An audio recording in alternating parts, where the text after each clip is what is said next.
Okay, so just a few disclaimers to set the stage, reminding you this isn't a private conversation. It's clearly being recorded and will ultimately be made available to the public. We really want this to be as fun of an experience as possible. So if at some point we get into a line of questioning or a conversation that you don't want to talk about, that's uncomfortable, just let me know and we'll redirect. If you need to take a break ever, just let me know that as well. My role in the conversation is actually to talk as little as possible and to hear your story. I may occasionally be looking down at my notes, but rest assured I'm actively listening. So today is Friday, February the 3rd, 2017. My name is Andy Reisinger, and I'm interviewing Krista Brewer here in the Department of Special Collections and Archives at Georgia State University as part of the Great Speckled Bird Oral History Project. And before beginning, if I can just get your verbal confirmation that you're aware that this conversation is being recorded. I'm aware. And you consent. I consent, and I'm aware. Good. So let's start at the beginning. Can you tell me some about when and where you were born? I was born in Atlanta, Georgia. Wow, an anomaly.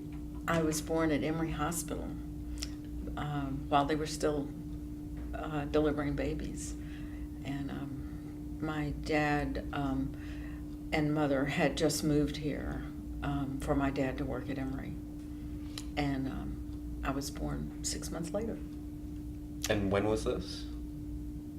The date? Actually, I was born 3 months later. I was born January of 1947. Okay.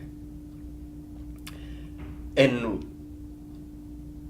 where did your parents come from? And you said that your dad was coming to work at Emory. In what capacity? They both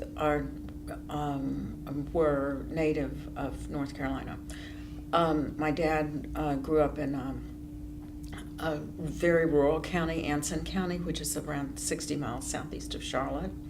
And then my mother grew up around Charlotte, was born and grew up around Charlotte. And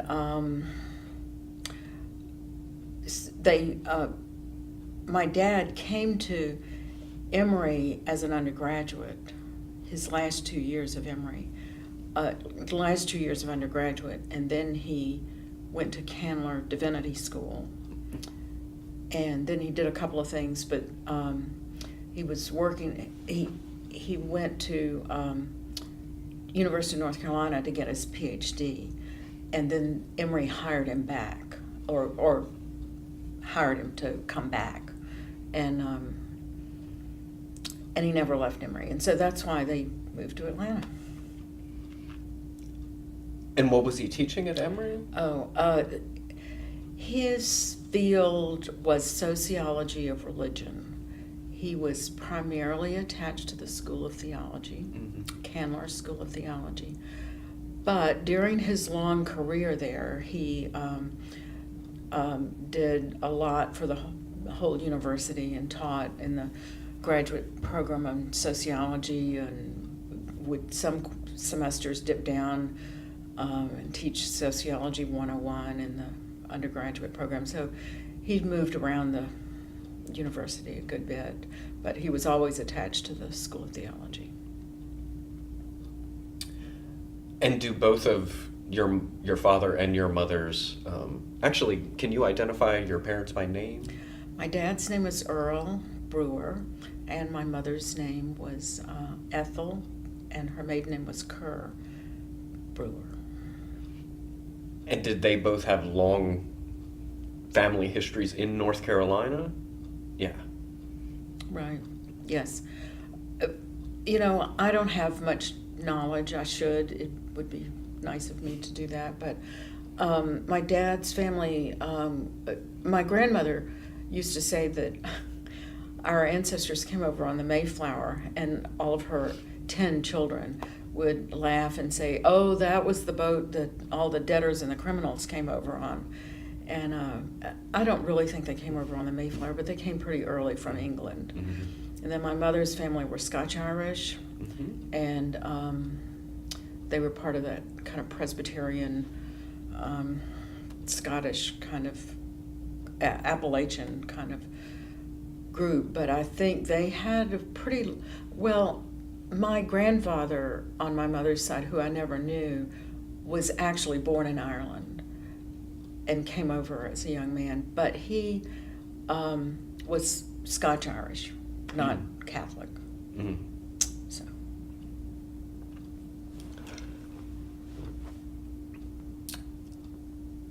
And your mother, in all of the years that you're being raised, is she at home? Is she working, involved in the community in other ways? Well, my mother was primarily a stay-at-home mom. You know, she graduated from college, and did she get a master's? She got some kind of training to be like a Christian education person. Like, I don't, and but she married my dad, and she was a very accomplished secretary, a very fast typist, and she knew shorthand. And so she primarily would help my dad. He, you know, got hired at Emory before he had finished his dissertation, as many professors do. And so I have vivid memories as a young child of her typing my dad's dissertation. And and so she did that kind of work. She only one period in my growing up did she have a paid job, and it was through a research project that my dad had at Emory. And it was probably around in the 5th grade when she did that, for maybe a year or so, year or two, I don't remember.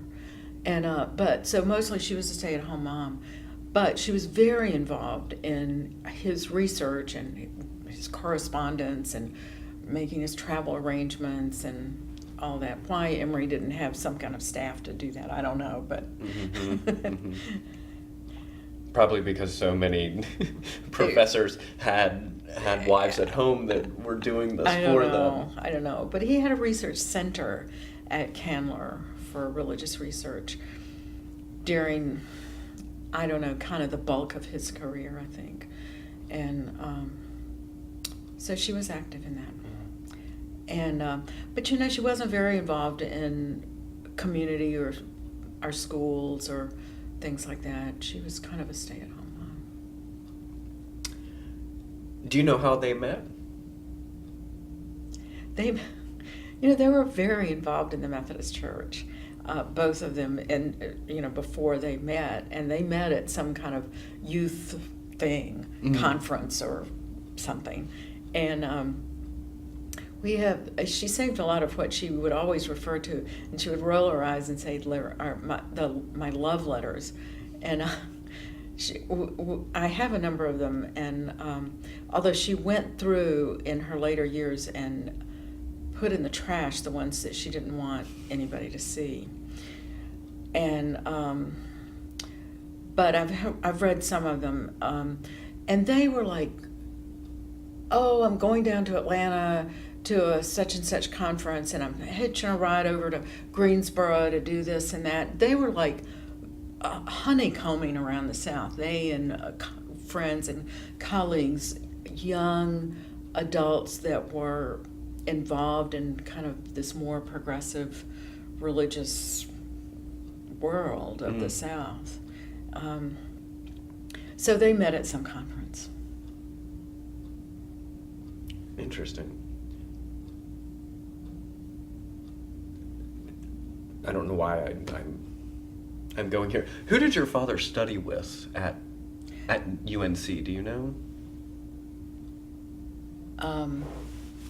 He's somebody famous. Howard Odom? Odom.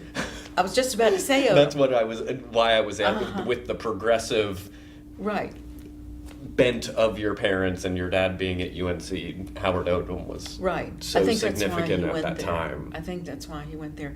You know, I'm really sorry that I didn't have a little bit more sophistication to ask. And I suspect a lot of people say this, that they didn't ask their parents more questions when they were still alive. But, and that would have been one thing that I would have liked to know more about. And that whole period of, in the 30s and early 40s, I actually can tell you some interesting stories if you want. But also about their involvement and actually lack of involvement in the civil rights movement, which I have my theories about why they weren't more active in that, but I don't really know any of them. Know for sure why. But I think, so which one do you want me to go down? Which road do you want me to go down? Yeah, if you can tell me some of the stories. Well, one story I can tell you is that as we were growing up, we knew my dad did not serve in World War II, and he would always say he was a conscientious objector. And after he died, I met a woman that had keeps this database in New York of conscientious objectors, and she's like in contact and does educational and maybe oral histories, I don't know. She said, she said there were very few COs from the South. She said, and she said, she looked in her database and his name wasn't there. And she said what he probably had was a ministerial exemption because he was already an ordained Methodist minister by that time. And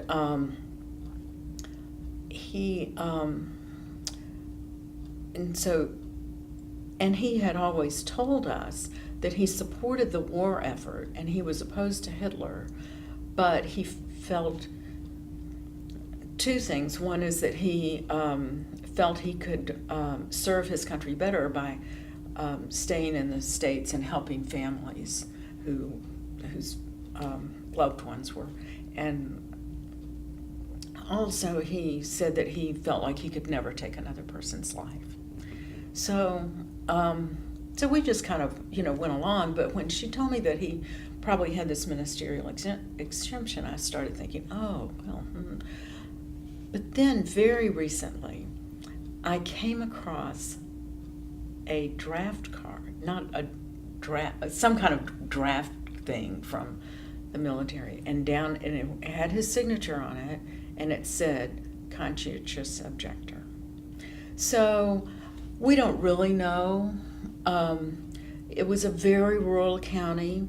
His family was a big family that was not wealthy by any stretch of the imagination, but they were well regarded. And so he probably just went to that little draft board in that little county and said, I really don't want to serve. And they said, oh, okay, Earl, yeah, sure. And who knows? So that was, all his brothers went in the military. He was the oldest, but all of his brothers served in the military. They all survived the war, and came home and went to. They went to college on the GI Bill, but my dad had to work his way through school. But he was a little bit older. He was already through college and probably, he was already married. So.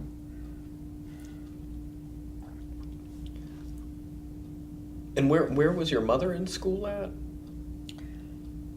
She went to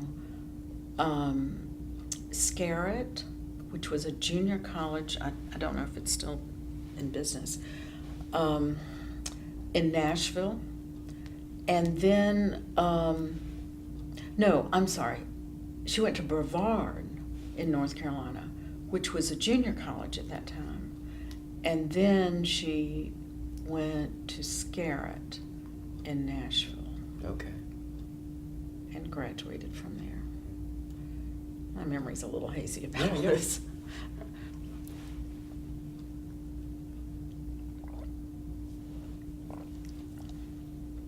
And do you have any siblings? I have a brother who is 2 years younger than me. And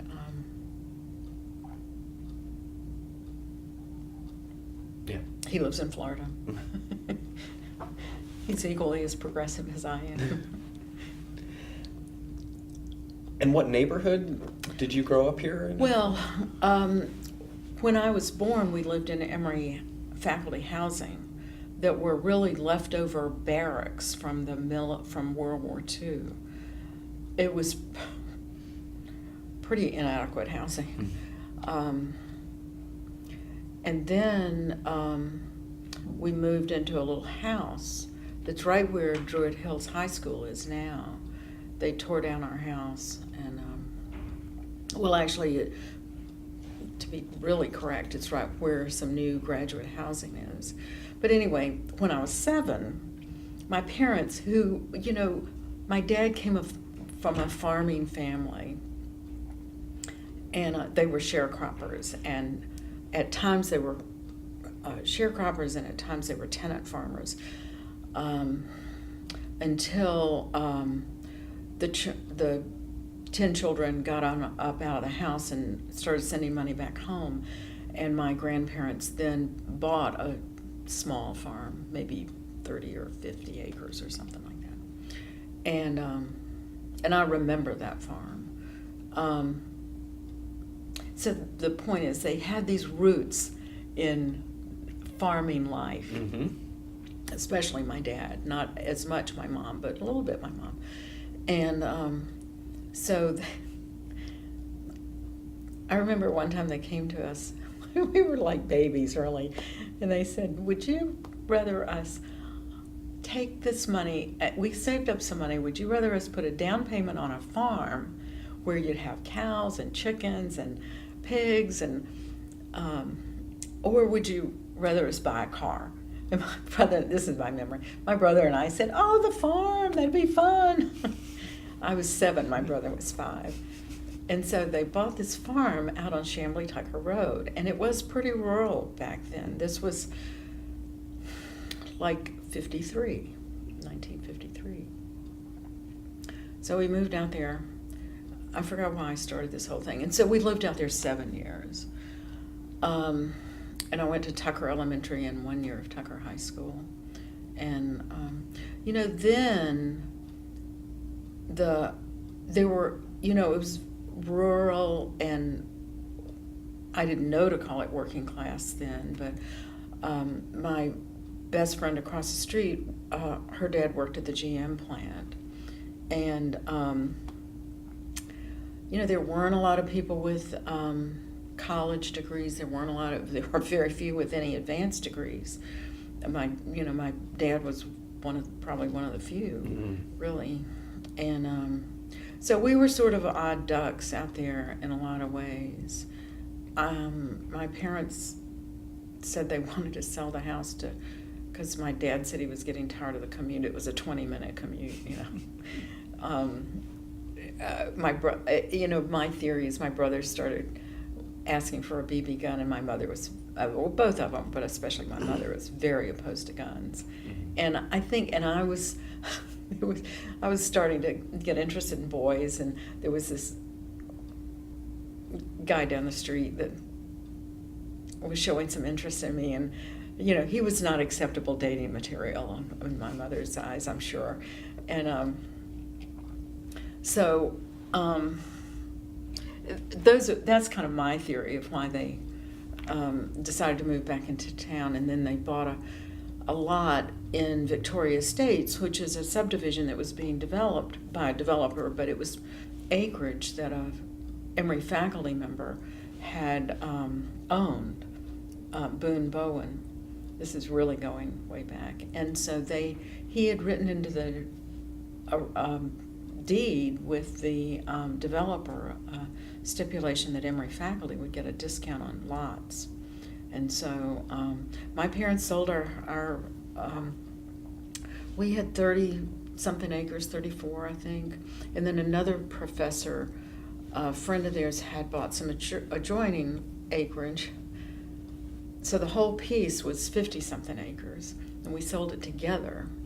And that was the other theory, that he sort of was lobbying, the other professor was kind of, but who knows? It's lost to history at this point. So we moved back in town, and I went to Briarcliff High School, and my brother started at Kittredge, and then he finished at Briarcliff also. So on your farm, did you get what was promised with cows and chickens and pigs? Absolutely, absolutely. We had a couple of cows, and we'd they birthed calves, and I don't know that they slaughtered them. The calves, maybe they sent them off to a place to be slaughtered, but I do remember them slaughtering a pig. There was somebody that would come and slaughter it on your place, and they built a fire, and a big cauldron of boiling water that somehow they dipped this pig in, and they shot it with a gun. And I have pretty clear memories of this. And we had a horse. My dad said, "We're buying a horse that will serve both as a riding horse and a plow horse." And it actually didn't do either one very well. And they put, the first year we lived out there, they put a whole acre into a vegetable garden. And each summer we lived there, the vegetable garden got smaller and smaller. And but no, we had chickens, and we had ducks, and I did a 4-H project raising rabbits that we slaughtered and froze and ate, and so they were really into it. The problem was that, Daddy worked at Emory. He had like a full-time job, and then he would travel and for conferences and things. Whenever there was a crisis on the farm, my dad was gone. The pigs got out, or there was a calf that was the cow was in labor, and it was a breech birth. And so they were all, one time the cows got out, and they were down some neighbor's farm across the way. And so they were, and that is actually another theory of why they wanted to move. My mother, I think, was pretty fed up with it. Who knows? Because they did all the labor themselves. They did a lot of it. They did a lot of it. There was a teenage boy that lived kind of down the street a little bit that would come and help some, and then they could call in, like somebody to slaughter the hog, or somebody to come plow the initial spring plowing, somebody to cut come in to cut the hay, the pasture. So they could call in people, but they didn't have anybody on a regular basis. Our immediate neighbor down the hill from us was this old country lady, and she helped my mother. She was the one that helped with the breech calf. It was all just, and so it was a real formative time for me, because I was there from the age of 7 to 14, and so I have this, we didn't live there very long, but I kind of have this connection to rural farm life that I brought from those 7 years.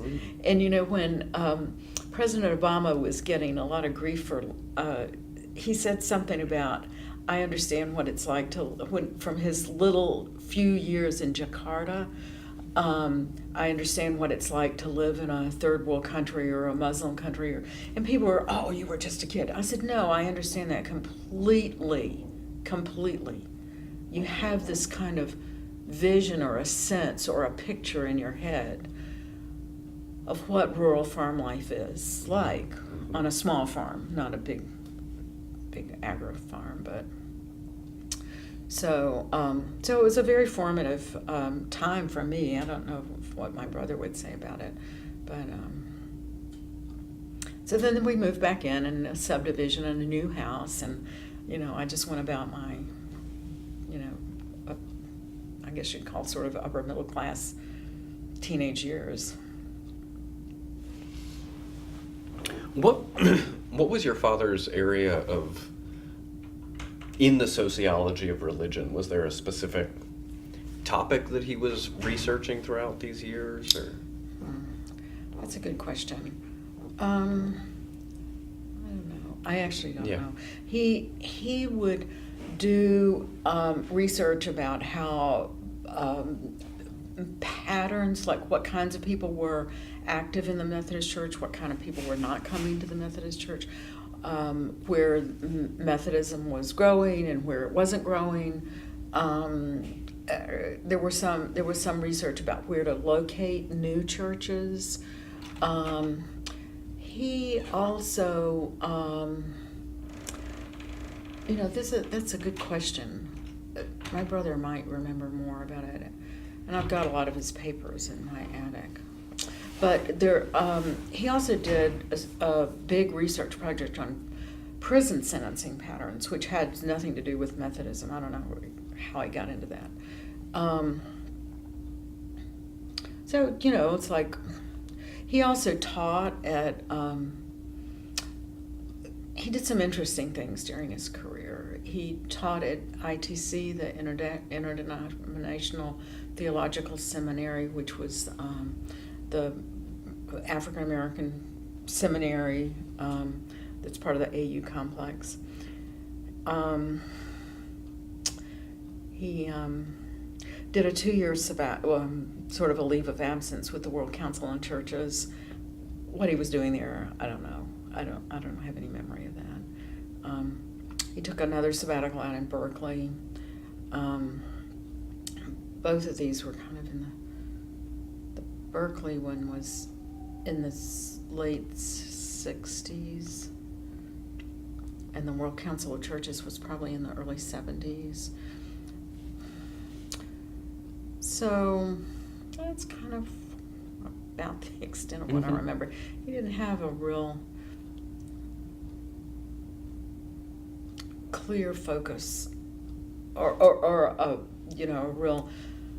The other thing that in my memory that he worked on a lot was, well, when he was a student at Emory, interestingly, he ROTC was required, and he lobbied and was an activist to get ROTC not required. Then so it was an elective. Then when my brother came along and he went all 4 years to Emory, he lobbied to get ROTC kicked off campus altogether. And that's during his 4 years, they got it kicked off altogether.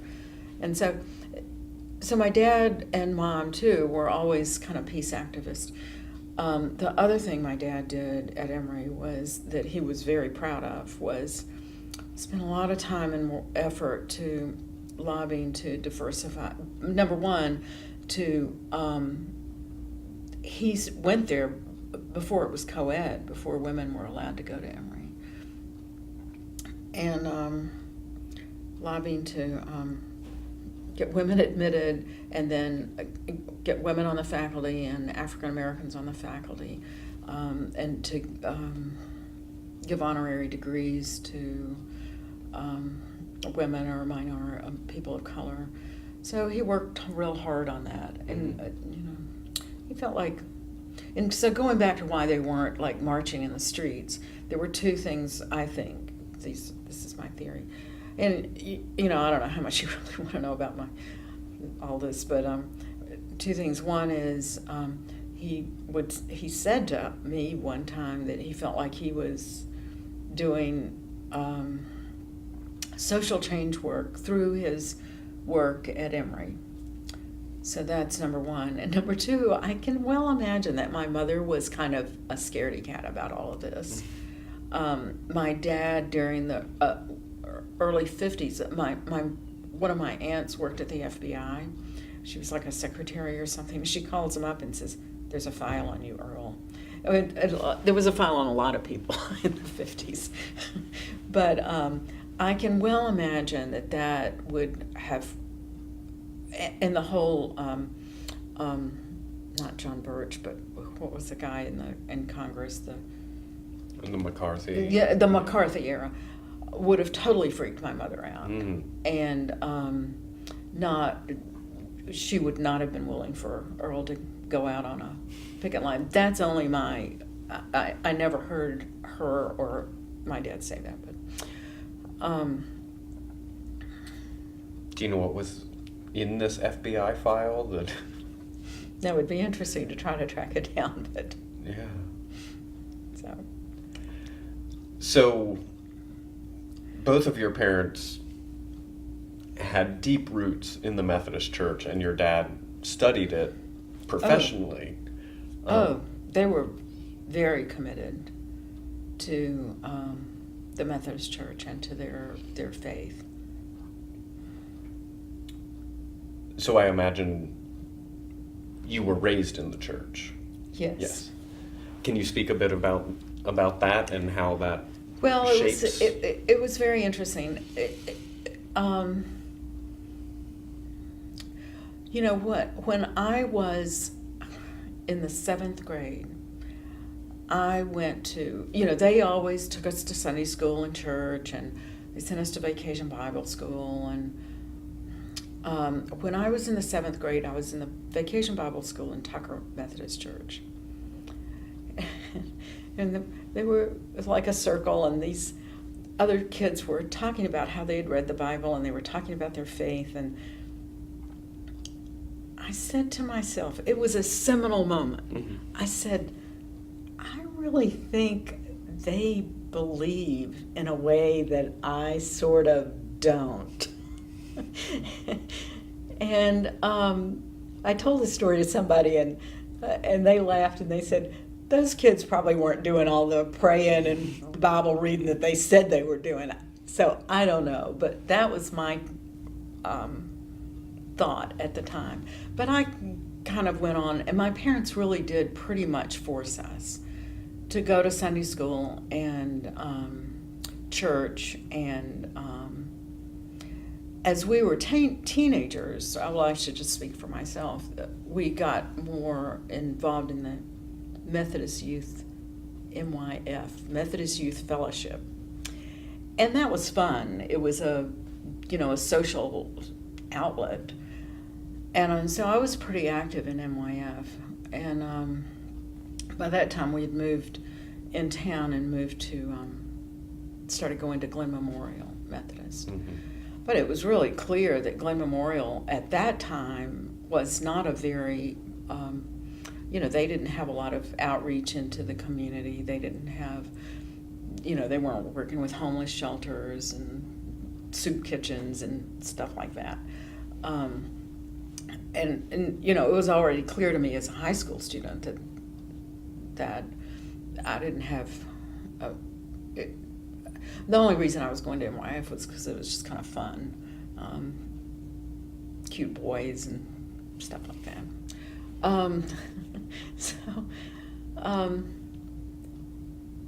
And so then in college, I was a little bit involved. I was involved just a little bit. There was some kind of Methodist group. I went to Emory at Oxford. Mm-hmm. And so I was a little bit involved in. But then, I was really kind of moving away already from the church. Then, there were a lot of steps, but I did work in my extreme youth. Probably I was about 22 or so. I was involved in a project at Trinity Methodist Church, but that was only because it seemed like a cool thing to do. There was a group of young people that were all going to live communally and work in the inner city and do different things, all related to Trinity, all kind of in this satellite of Trinity Methodist Church. And it was a cool thing to do. In Trinity, that's just up the Yeah. hill by the Capitol. Yeah, yeah. But after that, I really never got involved. And my brother's not. I really turned away from organized religion, and religion just in general.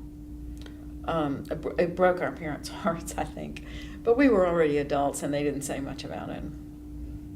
So. So along a similar line of religion playing a role, your schooling and church life. Can you speak about how race? Let me say one more thing Yeah. about the religion part of it. As I grew into adulthood, and I had an early marriage that lasted 5 years, and I started I started learning more about the women's movement and the role of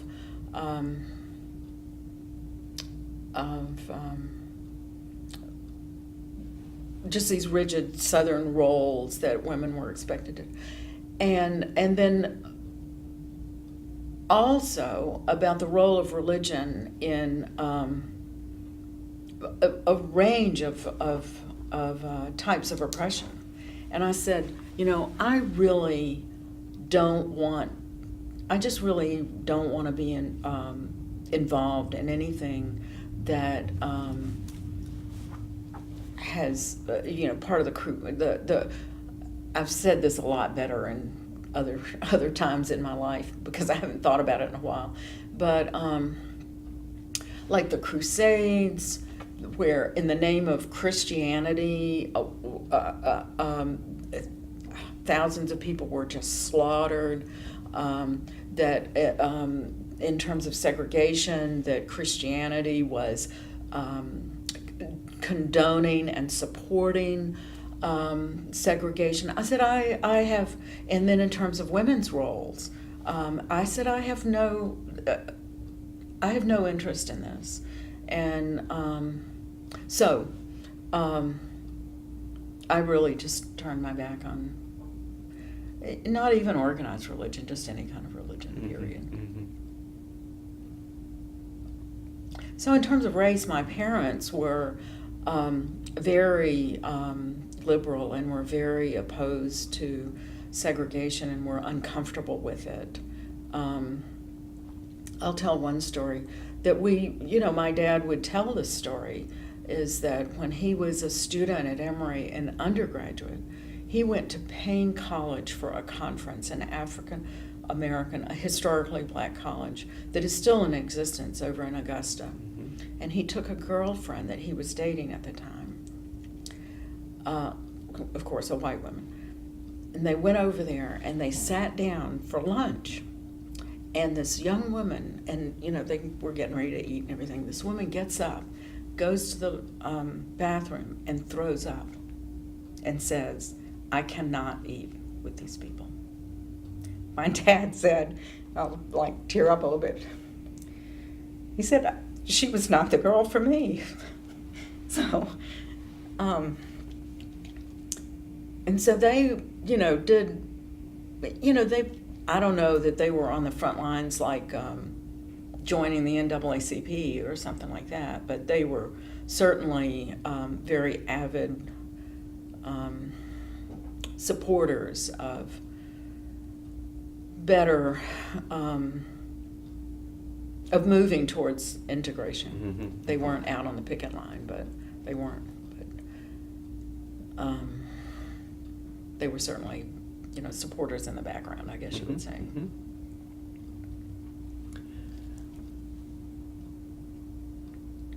And what sort of role did they have to, or how would you describe the work that they were doing to instill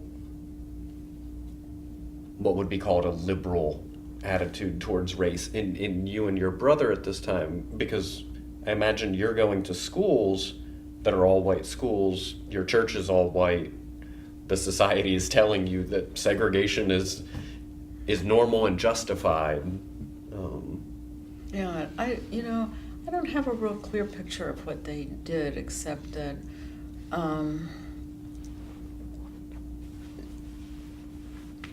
they always treated, like I was aware that my dad was hauling across town to go teach at ITC, and they always treated people of color with, great respect. One summer we went up to, when I was maybe around the 5th grade, we went up to Berea College in Kentucky for my dad to teach a short course or something like that. And that was an integrated college. And I don't know how, I don't have any good stories about how they instilled these progressive values, except that we were just kind of aware that they themselves had these progressive values and were anti-war and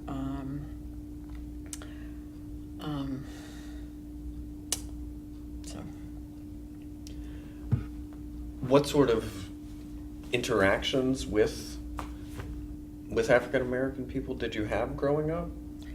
Well, I don't have a lot of memories of that. I can say a couple of things. My mother always had a house cleaner person come in once a week, but she always had this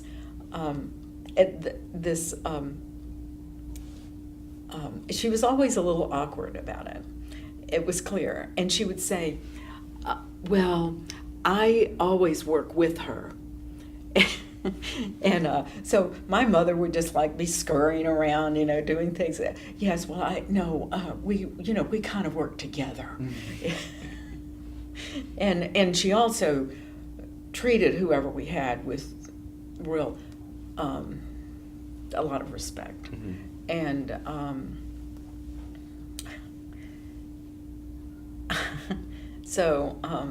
but when we were up in Berea, I was just telling my son this story the other day.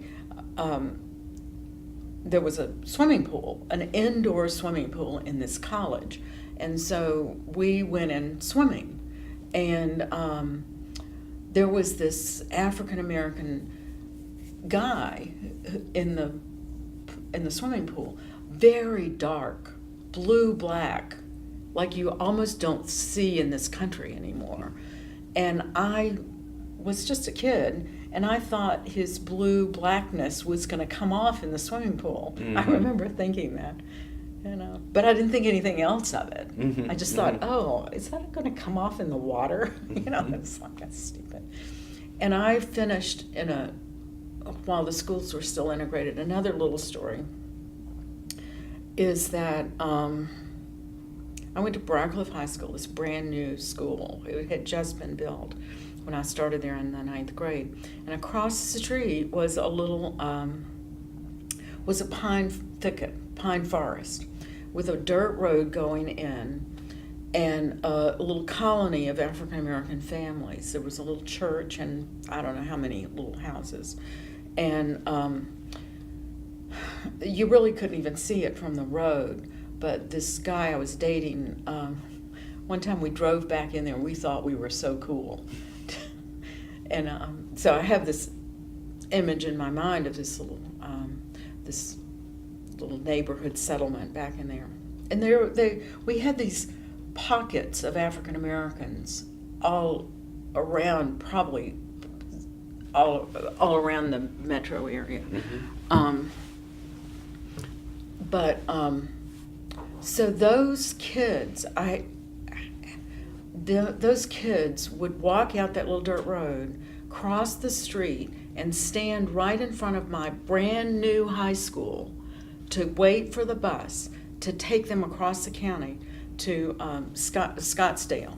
Is that Scottsdale? Mm-hmm. Over near where the farmers market is now, and to the segregated high school.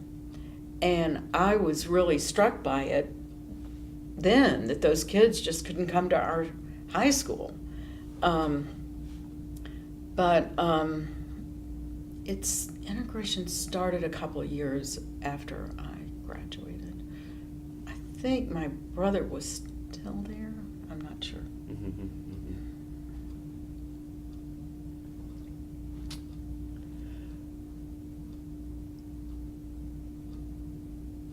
So what was schooling like for you as a child? Where were your interests in school? And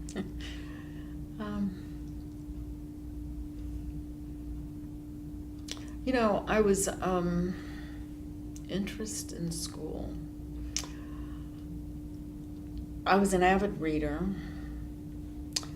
In elementary school, I read a lot. And I did in high school too, but it was more like forced on. It was more like assigned in high school. And, so I was a pretty good student. I wasn't like this ace student, although I was an A student most of the time. But I,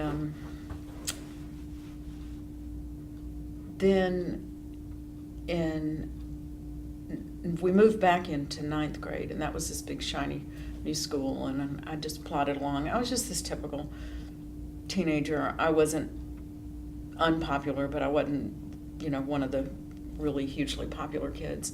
And I was just doing my thing, and I got involved with the school newspaper and worked there 10th, 11th, and 12th grades. We had a weekly newspaper at Briarcliff. And maybe the 11th grade and 12th grade, I was the news editor. And,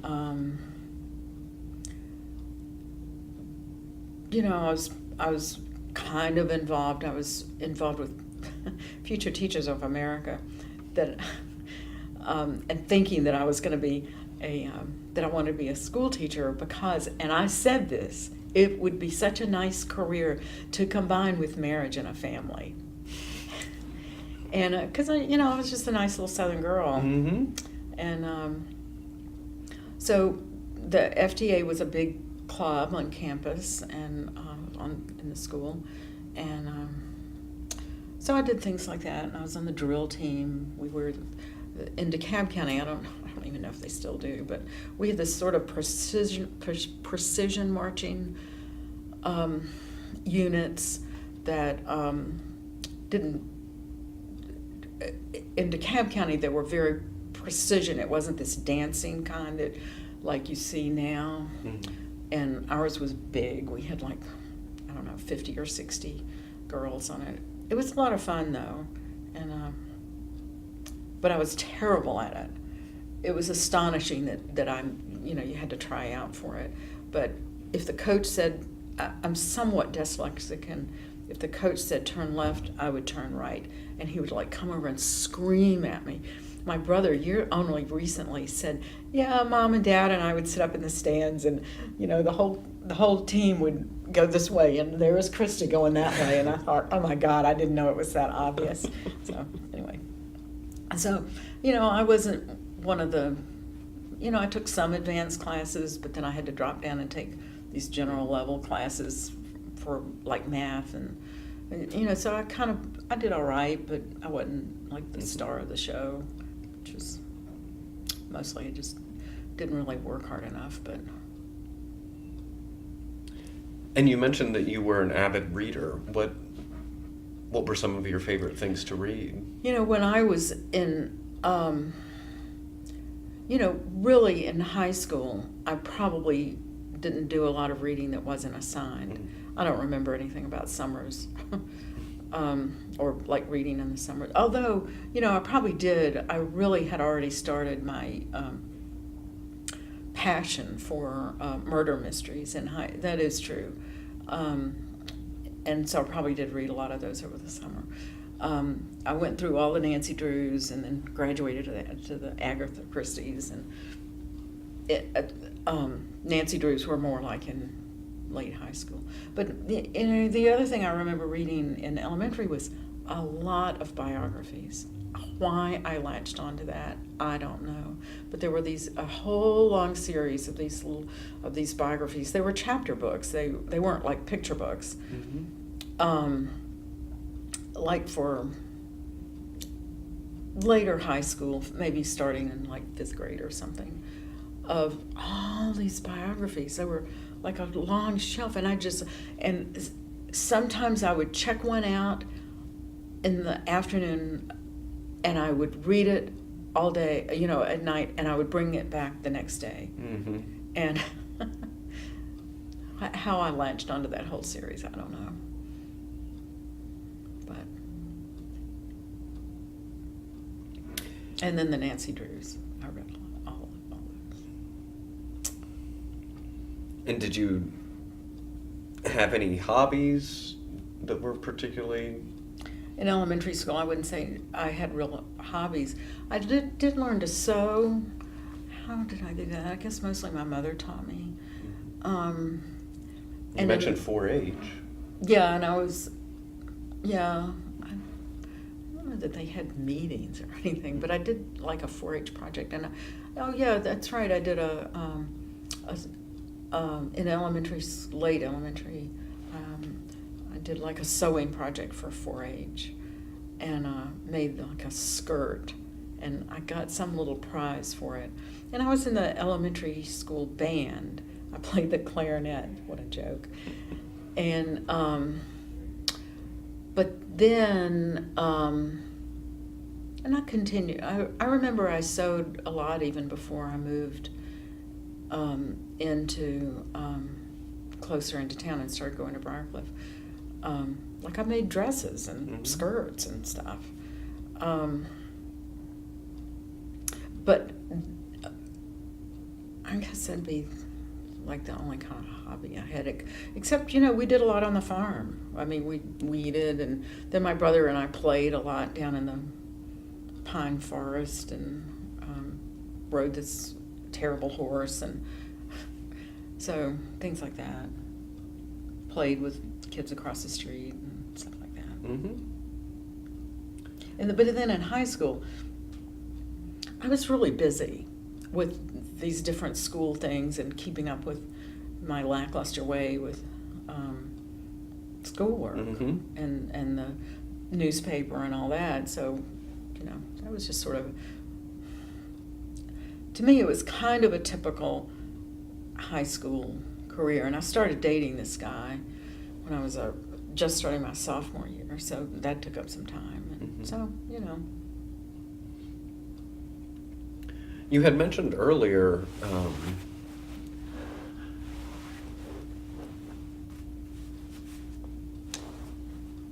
sort of being instilled with the values of a Southern woman, or the role of a Southern woman. Could you describe what that was? Well,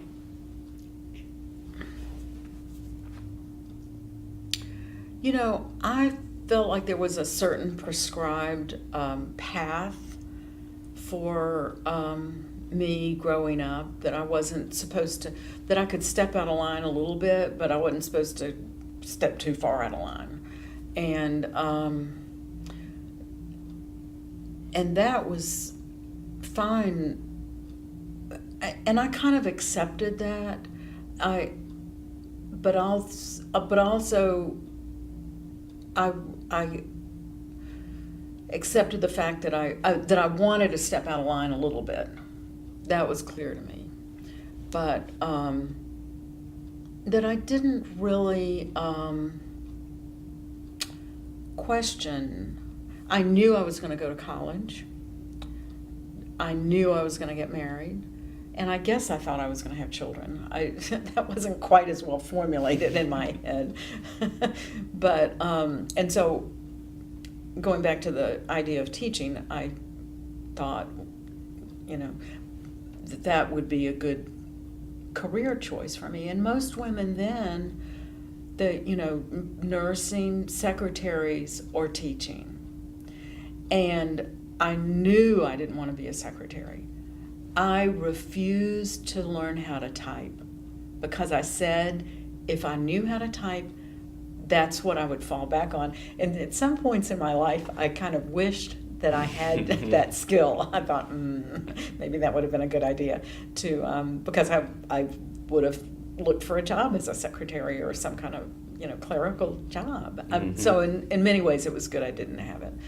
I did teach myself over, actually one summer I got how to type, how to teach yourself to type. I got this book, and I taught myself how to keyboard passively, and I can do it. But I could never pass myself off as a secretary. And and I wasn't good at science, so nursing wasn't much of an option. So there we were. And so, I was on that path. But then as I got into college, I started, number one, enjoying my academic work and enjoying that aspect of it a lot more. And then when I hit those education courses that I had to take to get certified, this doubt started creeping into my mind, because they were deadly classes.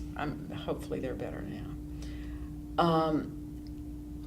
So this little doubt started creeping into my mind, and then I had to do my student teaching.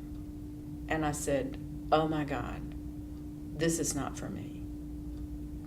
And here I had been planning all along, and was very active in this Future Teachers of America. And so I had to do a bit of a course correction, but by that time I was married, and I was in Jacksonville, Florida, and I was only going to be there another 10 months. My then husband was in the Navy, and we knew we were not going to be there after he got out. And so I said, well, what kind of job could I do? And so I graduated in August, and I was already, I didn't just in August have this revelation, but I realized I was going to finish in August, and he was going to get out of the Navy the following June. And I said, what kind of job could I get that I could earn as much money in those 9 months teaching? So I applied, and I during this little career readjustment, I thought maybe I would like to be a high school counselor. I had been planning to teach sociology in high school. Well, and so that sounded okay. That I thought, okay. Well, and I said, well, maybe a high school counselor. So I applied for this job. I just applied for a job at in Duval County. And they said, well, there's a junior high here that needs a high school counselor. And I said, well, that's interesting. I'm thinking about going into that. And so they sent me out to talk to the principal, and he hired me. 2 days later, he calls me up, and he says, actually, a better applicant has applied who actually has a degree in counseling. You don't have anything. And he said, but I need a geography teacher. So I said, well, okay. This was by this time it was August. And I said, okay, I'll take the job. And I had no college level geography classes. I was planning to teach high school upperclassmen. Here he put me in a 7th grade class. It was a junior high. It was a nightmare of a year.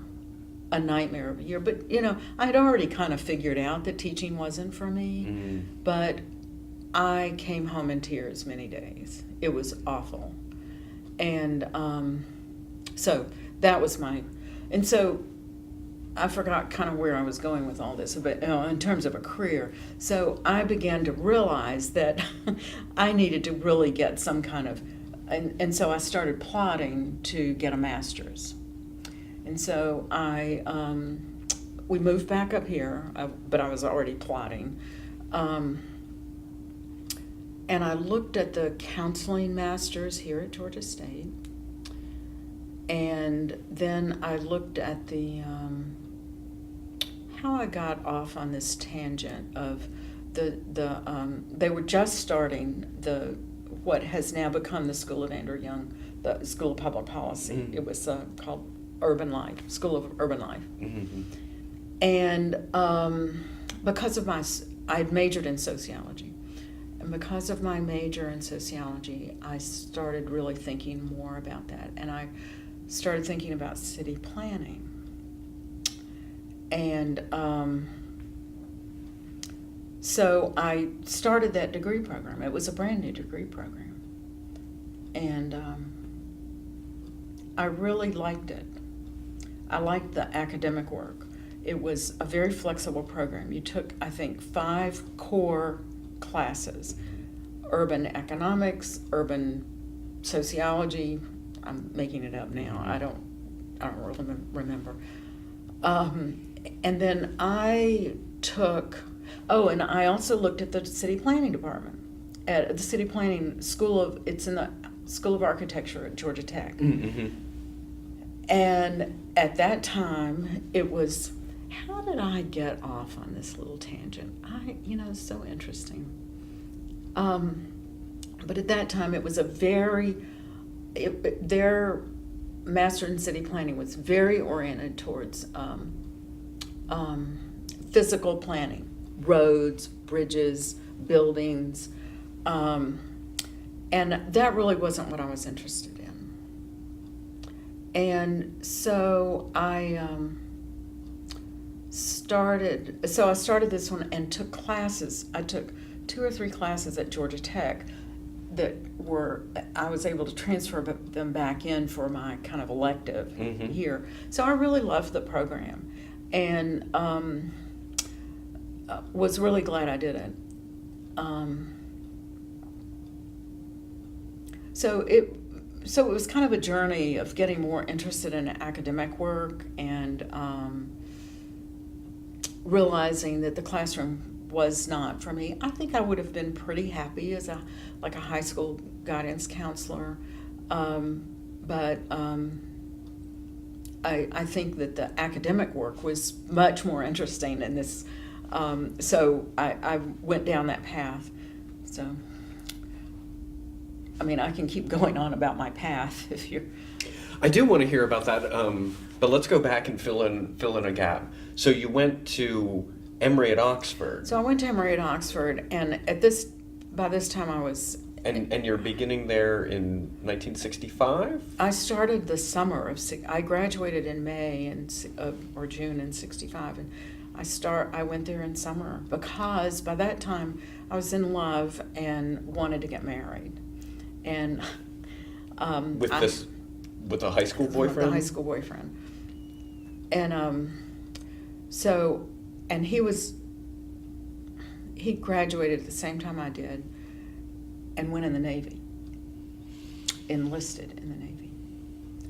And I said, well, you go in the Navy, I'll go to college, I'll graduate early, I'll start teaching, and then I'll work, and you'll be finished with the Navy, and I'll support us while you go to college. Mm-hmm. So that was the plan. And I went every summer and did finish early. And, but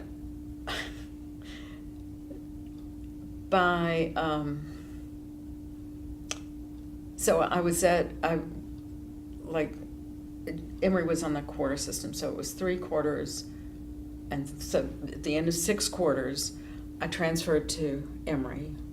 Actually, I think I was able to transfer 1 quarter early. But then I was at Emory for 2 quarters. But by that time, he learned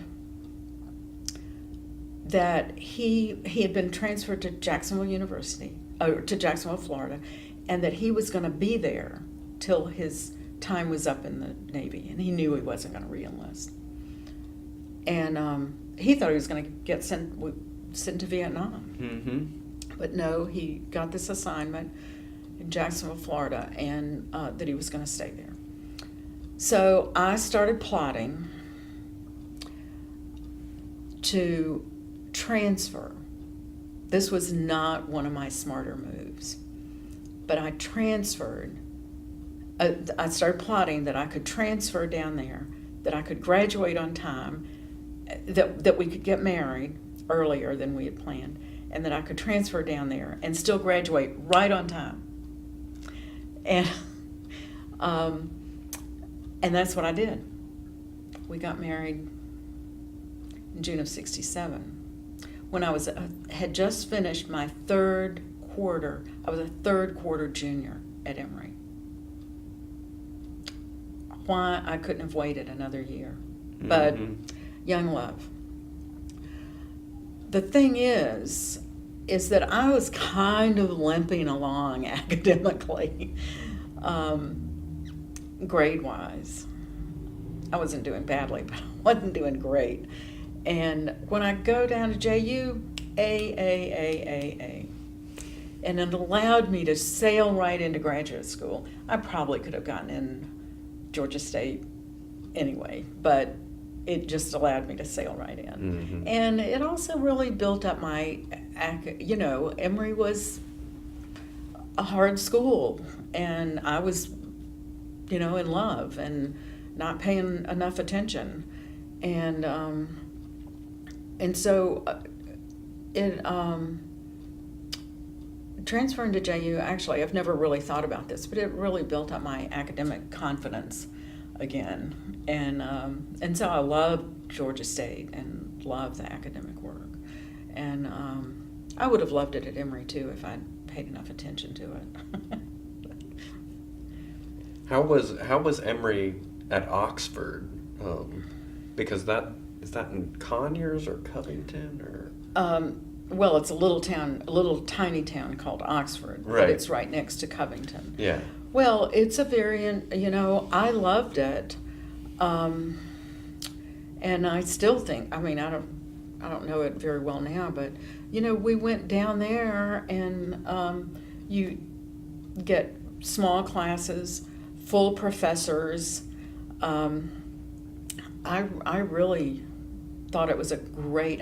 So at that time, Emory professors, and I think they still do, children of Emory professors get free tuition.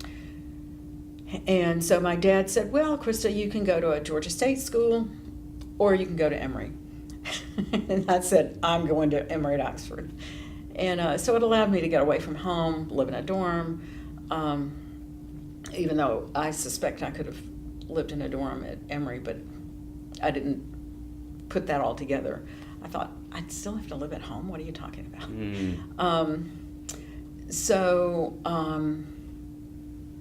I felt like I was going away to college. I packed the car, and so I loved it, and I thought it was a great college. It was a very interesting place at that time. I don't know what it's like now, but there were a few of us that wanted to, I don't even want to say that, but it was mostly the student body was made up of kids that came from small towns, mostly in Georgia, but around the South, that were like the valedictorians of their rural high schools. And they were apprehensive about going to Big Emory, what we call Big Emory. Mm-hmm. Or there were a number of kids that were from, and I'm sorry if anybody listens to this that I'm disparaging, but they came from, the Northeast, wealthier families that applied to Emory. They wanted to go to Ivy League colleges. They didn't get admitted to Ivy Leagues. They thought of Emory, but they were on the cusp, and Emory said, "We'll try Emory at Oxford." So there were those kids also, but I thought it was a great place. And I was just doing it to not have to go to, live just blocks from my parents, but, and see all my dad's colleagues on campus. But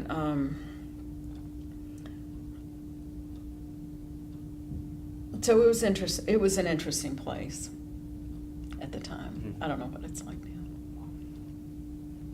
And then you transferred down to Jacksonville to finish. Yeah. And, I was married. We lived across town. I didn't really interact all that much with other students. It was fine. I really did like one of my, what I guess you might call, well, he was my advisor and a sociology professor, and I took a couple of classes with him. He didn't stay very long down there. He went up to Bowling Green, Kentucky. Mm. But, it was what it was. Mhm.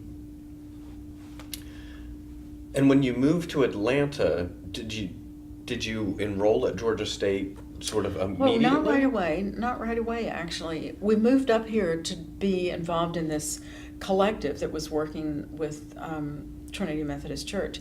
But we were there. It was supposed to be a year-long thing, but we were there only one summer. I heard about this Methodist minister in the U.S. Virgin Islands that was looking for a kindergarten teacher. And I said, well, I know I just left teaching, but it would be, maybe that would be an interesting thing to do. So I call him up. He was kind of an old guy. And he was on St. Croix, where my brother and I had gone on a mission trip when we were in high school, and down to this little church and helped build a school building or something. And so I call him up and I say, Dr. Stroud, I heard that you're looking for a second grade teacher, a kindergarten teacher. And he said, yes, tell me about your experience. And I said, well, I've just finished teaching a year of 7th grade. And he said, oh, fine, come on down. And so my then husband made arrangements to go to a junior college in the U.S. Virgin Islands on St. Croix. And that we arranged all this. It's kind of astonishing. We drive our car. He said, I'll pay to have your car shipped.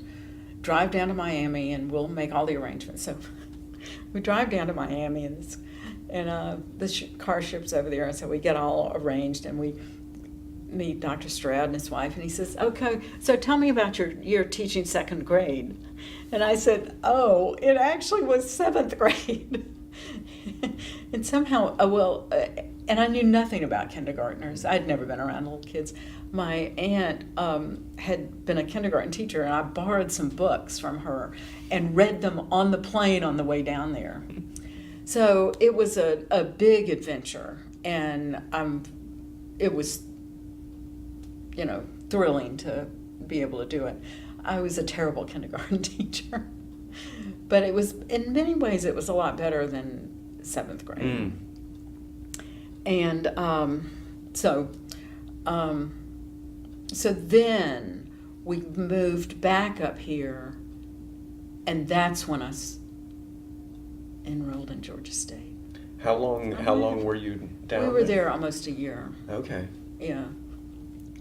It's kind of amazing that all this. And then you come back to Atlanta, but the real impetus to come back to Atlanta is to work with this program at Trinity Methodist? No. We had already done that just you had one already summer. done that. Okay. We had planned to stay there all year, but we didn't want to stay. It was, there were too many problems with it. But it was a really interesting summer. I ran a little sort of summer day camp. I have no memory of what my then husband did, but I ran this little summer day camp over in Capitol Homes, public housing project. Mm-hmm. It's now been torn down. And I wasn't running it all by myself. There were 4 or 5 of us that were doing it. And it was really an interesting experience. So. Interesting how? Well, just to be that up close and involved with kids and poverty and inner city life. We lived in a sort of a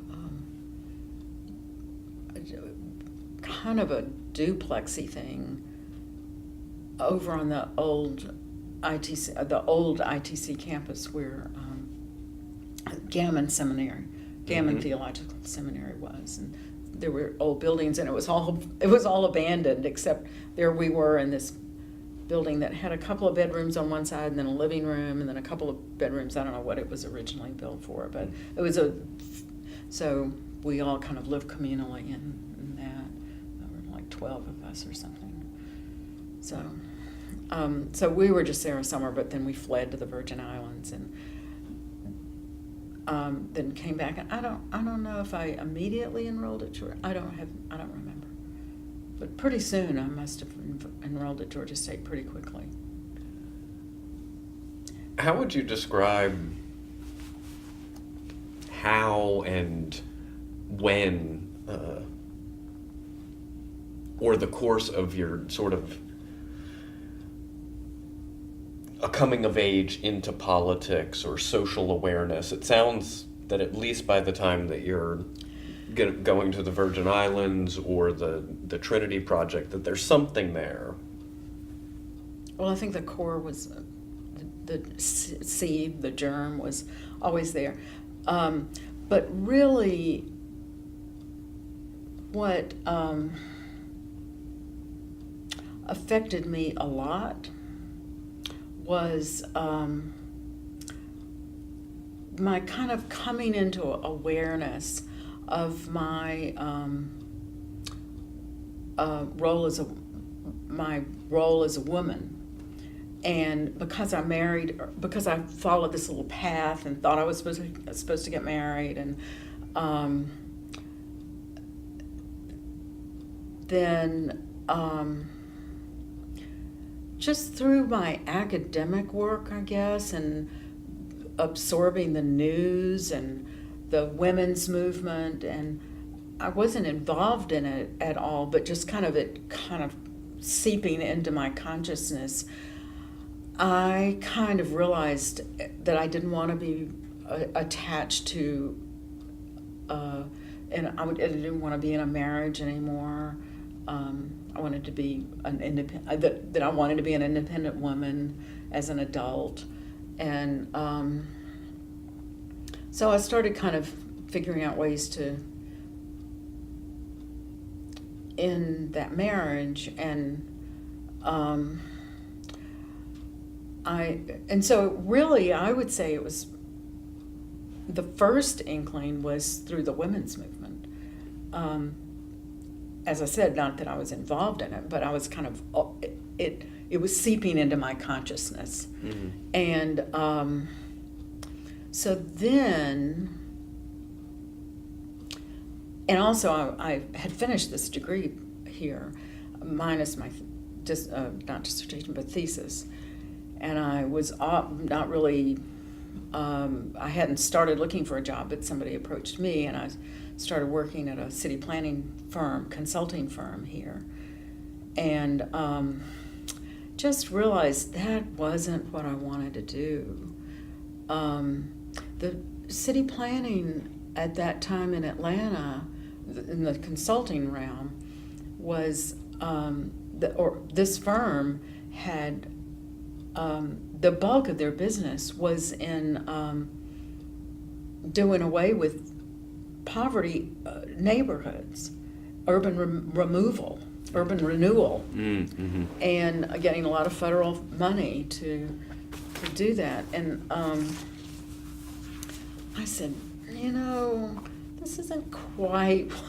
I was interested in neighborhood involvement and citizen participation, and I said, I don't quite see a role for myself here. And but their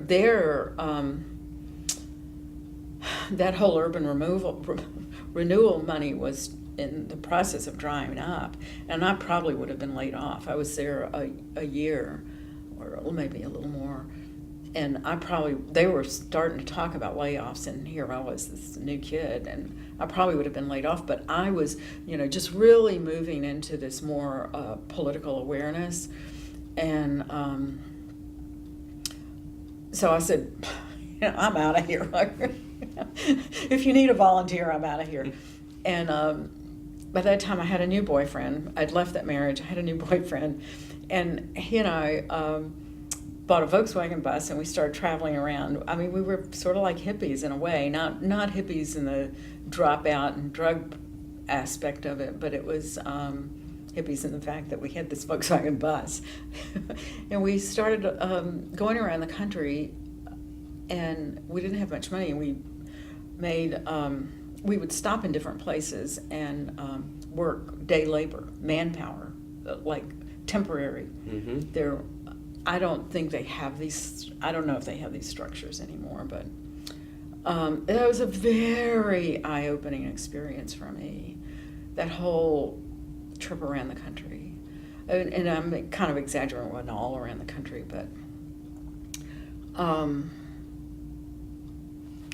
what year? Around what? It was right before I started working for the Great Speckled Bird. So you finished at Georgia State maybe around 71 or 72. So. And that's sort of concurrent with getting divorced? Well, it was after, but right after. Okay. Pretty soon, and then I left the consulting firm, and it kind of all happened at once.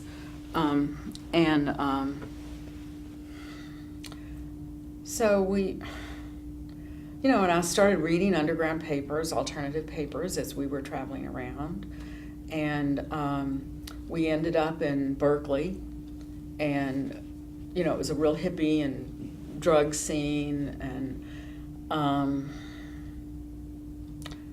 so I probably need to take a break, and I want to get some more. I want to have some water and go to the ladies' room. Just pause this here. As I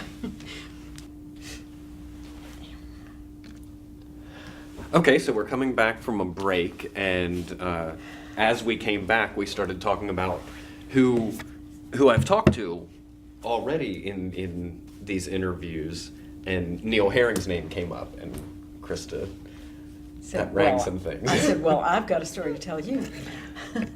That Neil Herring was a student at Emory at Oxford when I was there, and he we were going to have this thing called Affirmation Vietnam. And I don't know how it got organized, but there was going to be a debate in the school, what we used as the auditorium, which is the church, or maybe it was anyway, it was in some space. And so we all assembled, and Neil was going to take the anti-Vietnam position, and somebody else was going to take the pro-Vietnam. Well, of course, most of the students were not anti-war, but I was sitting there, and I was still young. This could have been like 1966, or it was before the big anti-war movement started. And I said, that guy Neil Herring, he's making some sense. But I got the sense of the rest of the student body, they were really not, they were like booing and hissing. This is my memory. And it'd be interesting to hear Neil talk about it now. But that was an interesting, a little glimmer, like, yeah, maybe there's something wrong with this war. But, I was in love and being to a service member. He had already, that's true. I hadn't thought about that. So. Were you and Neil, you mentioned you were in the same class, like, were you friendly or had classes together? Oh, I think we probably had classes together. There were he had a little group of guys that, I kind of hung out a little bit with, but not a lot. Yeah, not a lot. Well, we're moving into your coming into the Bird, but when we took our break, you were out in Berkeley and you were reading underground papers. I imagine the Berkeley Barb out there. Yeah, it became clear to me. I mean, there was, am I going to stay out here? Am I going to stay with this boyfriend? What am I going to do? And first I thought, no, I'll stay out here. No, I'll go back to Atlanta. Anyway, ended up going back to Atlanta. And kind of, I didn't stay with that boyfriend. I moved in with my parents temporarily. Mm-hmm. And there I was in the kitchen. I'd just gotten back. I'd picked up a copy of The Great Speckled Bird. I opened it up, and there was a little want ad. Wanted, local news reporter for The Great Speckled Bird. And I said, oh, I wrote news articles in high school, and I did a little bit in college at Oxford, just a little bit. And I said, oh, I could do that. So I call them up. And that's how I got my job. And they called me in, and it was a collective of like 12 people, it's my memory, 12. And it was in this old house on Juniper Street. And I go in, and all these people were sitting in a big circle in this living room. And that was going to be my job interview. Do you recall some of the people that were? Oh, yeah. I mean, they turned out to be my colleagues. John Jacobs, who's now dead, and Liza Nelson was there, and Doyle Neiman, and Rick Brown, and Pam Benvenue, and I brought with Steve Wise, and I don't know if that photographer, Carter, what was it? Tomasi. Carter Tomasi. I don't know if he was in the room that day or not, but Terry Weber. And so there all they were, and they were asking me about, what my journalism experience, like, and one of them said, well, so how would you characterize your political views? And I'd never said this or particularly even thought about it, but I thought, well, I guess if I had to put a label on it, on myself, my political views, I'd call myself a socialist. And they said, okay, you're hired. That's not really the way it happened, but I think that was clearly the right answer. Mm-hmm. And I didn't have the sense that I was giving them the right, I just was kind of searching, and how would I answer that question? And but I think it turned out to be. And so I got busy, and John Jacobs and the pay was $60 a week. And we also could apply for food stamps. We had food stamps and $60 a week when I started. So. And the food stamps, like, was that just mentioned to you, like, oh, on this wage you can apply? Oh, I don't remember that. Yeah. I don't know that part. Maybe. I would imagine it wasn't through the Bird that you were getting. No. You just went down. I don't remember even how we did it. But, yeah. But and is this probably in 1972? It was either 72 or 73, mm-hmm. And it was right at the end of the year. I mean, I literally had just gotten back, and so I got a little apartment by myself. Where at? In Little Five Points on Sinclair. I loved that little apartment, and how I was going to afford it, I don't know.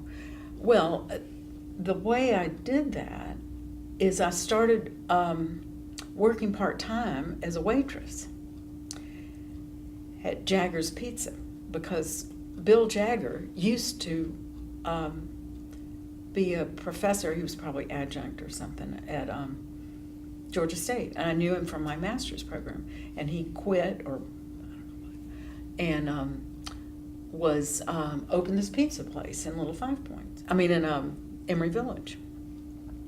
So I went out there and started, and that's how I really survived financially, was doing this part-time waitressing. Mm-hmm. And so anyway, so I had this little apartment. It was adorable. And so I got busy with being a local news reporter. And John Jacobs was a more experienced reporter. And so he kind of took me under his wing. And then, so there were 4 of us.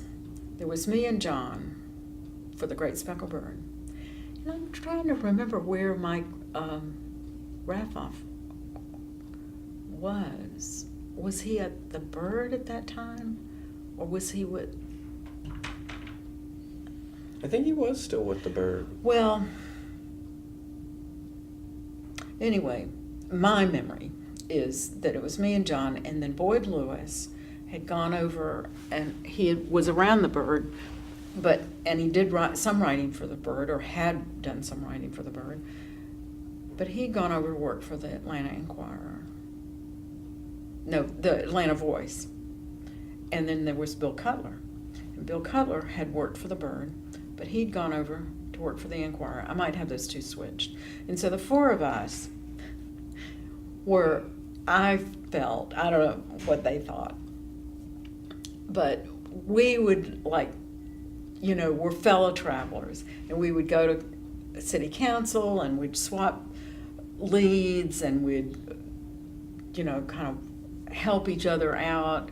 We were like colleagues, even though they were, you know, 3 different papers. And,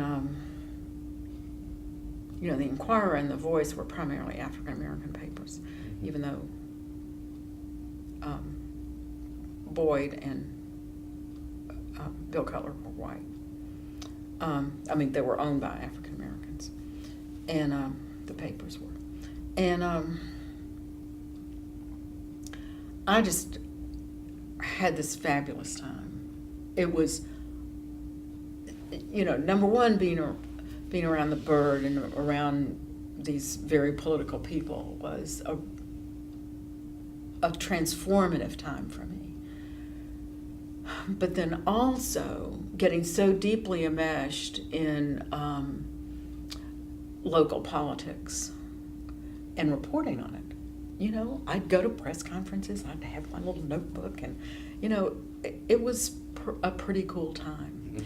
And it was a time that the Great Speckled Bird was kind of moving into, I don't want to say the mainstream, but it was becoming recognized as a more serious newspaper than it had been in the eyes of the local elected officials and business people, and I felt that we had, well, the people that had, I don't know if you know about the history, that the Bird was about to fold, and the Coffins and Doyle Neiman and a couple of others kind of, and Rick and Liza came in with a little bit of capital and bought these vending boxes. I mean, I can talk a lot about that part if you want to know about that part.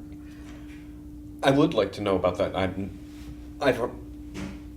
I know the very broad sketches. People have talked about this moment of shutting down, and it being saved, but not the specifics around it. Well, because you know, the Bird had been successful for several different reasons, but one was we had this circulation distribution system with these hippies out on the street, the hawkers we called them, and they would, you know, buy the paper from us and then go out and sell it or get it on credit and bring some money back.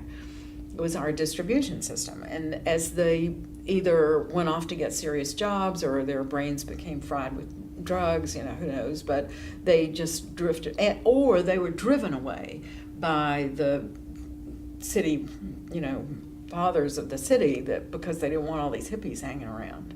So there was a lot of that also, the police and saying, let's clean up these streets.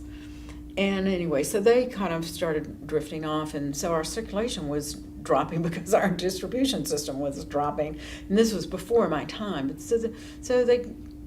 this new group came in and kind of took it over, bought these vending boxes, and in an effort to kind of revive it. And that's when they hired me. It was kind of all in the same year. And also I think they, in their own minds, had this idea that they were going to try to turn the Bird, to keep it still an alternative newspaper, but a more serious newspaper. They were going to have more local news. That's why they needed another local news reporter. John was in the group that got together to, quote, save the Bird, John Jacobs. And they were going to have more local news, try to have it, a little less inflammatory, and just a little well-reported articles. And so that's when I kind of came in, and so I got started, and as I said, it was just transformative in so many different ways for me. And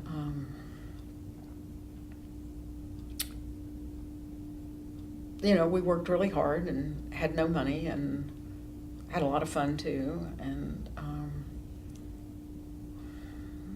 I learned a lot about the city in ways that I had never known growing up. Partly I was out in DeKalb County, for one thing, and partly I was a kid. And got much more, came much more in contact with the African American community, African American leadership in the city. Went to demonstrations. I'd done none of this before, and we just thought we were hot stuff. What sort of things would you say that you learned about the city?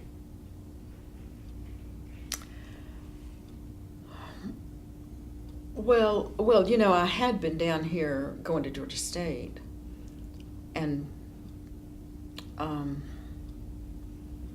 so it wasn't totally new to me, but it was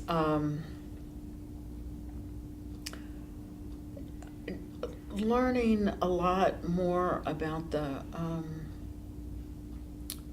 downtown, what we call the white business community, and the power structure, and how they would just snap their fingers and something would get done, and kind of the control that the white business community had, and still has in many ways, I think. The role that African American leadership played in this city was just great in a lot of ways, and some was not so great. And the poverty and it was an interesting time to be reporting on this city, because Sam Massell was just ending his mayorship, and Maynard Jackson had been his vice mayor. We had already elected a vice mayor. And so Maynard Jackson was coming into his term. We were starting a new charter. Oh, when I was going to Georgia State, I worked for I supported myself and my then husband working for the Urban Corps. There was some federal money to pay people to go work in these nonprofit organizations. And so it was low pay, but I really worked the system. I was like the highest paid Urban Corps intern. It was an internship, but I would work part-time during the quarter. I guess we were still in the quarter system then.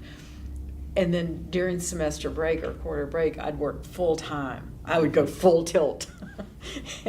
and for these Urban Corps internships. And so I knew some of it, and we had a new charter during my time with the Urban Corps, and so that was milling around, and I was really kind of aware of that. But Atlanta really transformed in many ways in the early 70s with Maynard Jackson coming in and our new charter coming in, because the new charter brought in district council representation. And it also, because before they were all elected all citywide, and it also brought in the neighborhood planning unit structure, the NPUs. And Atlanta became much more aware of their neighborhoods and of the political power of their neighborhoods. And the NPU structure was not perfect then, it is not perfect now, but it is a vehicle for people to coalesce around. And so the Maynard Jackson, the new charter, the NPUs, the district elections, it was really transformative in a lot of ways.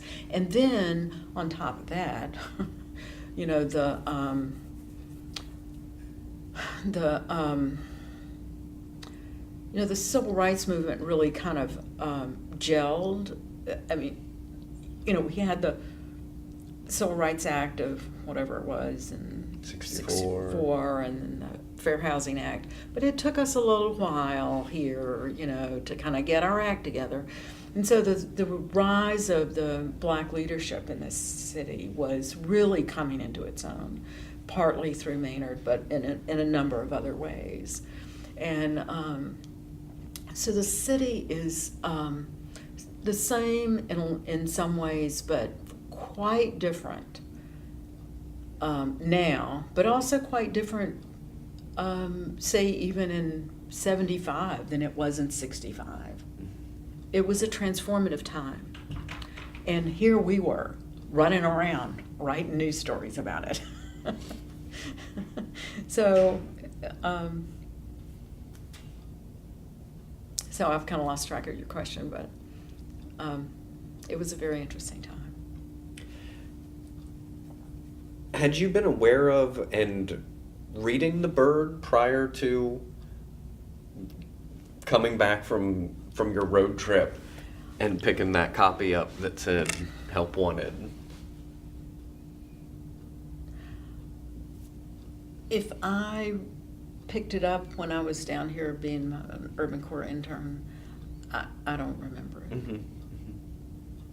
I was aware of the street scene and all the hippies. Mm-hmm. The Strip, I was kind of aware of that. I don't remember. But I must have kind of vaguely been aware of it, because I wouldn't have picked it up when I first got back. I don't know. I don't have much of a sense of that. And as you, I want to stick with The Bird, but do want to fill in this one gap, if we could. As you get involved, as you get a divorce, drive across the country, move home, are living single, working for The Bird, and doing all this reporting on the city and things, what's your family's reaction?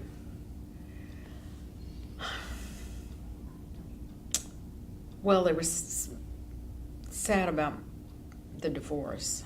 My mother, especially. She didn't want me to get married in the first place, or at least didn't want me to get married when I did.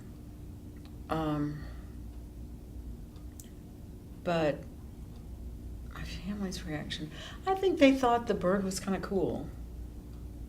And I wasn't coming to them, I wasn't on the parental dole, as I call it. So I think they thought it was pretty cool. Mm-hmm.